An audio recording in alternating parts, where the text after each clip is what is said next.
எங்கள் தினசரி அப்பம். நீ பயப்படாதே, உனக்கு வேண்டியபடியெல்லாம் செய்வேன்.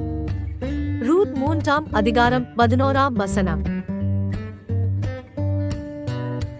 பிரியமானவர்களே, கர்த்தருடைய வார்த்தை சொல்கிறது, நீ பயப்படாதே, நான் உனக்கு வேண்டியபடியெல்லாம் செய்வேன். உங்களுடைய வாழ்க்கையில் பல காரியங்களை நீங்கள் இழந்து அங்கலாய்ப்புகளோடு இருக்கலாம்.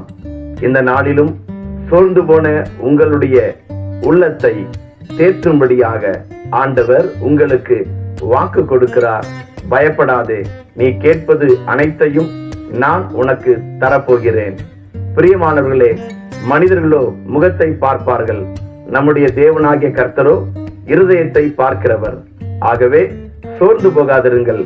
தேவ சமாதானம் உங்களுடைய இருதயத்தை ஆளுகை செய்வதாக.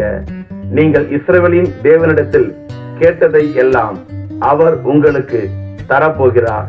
எதிர்பாருங்கள். ஆமென்.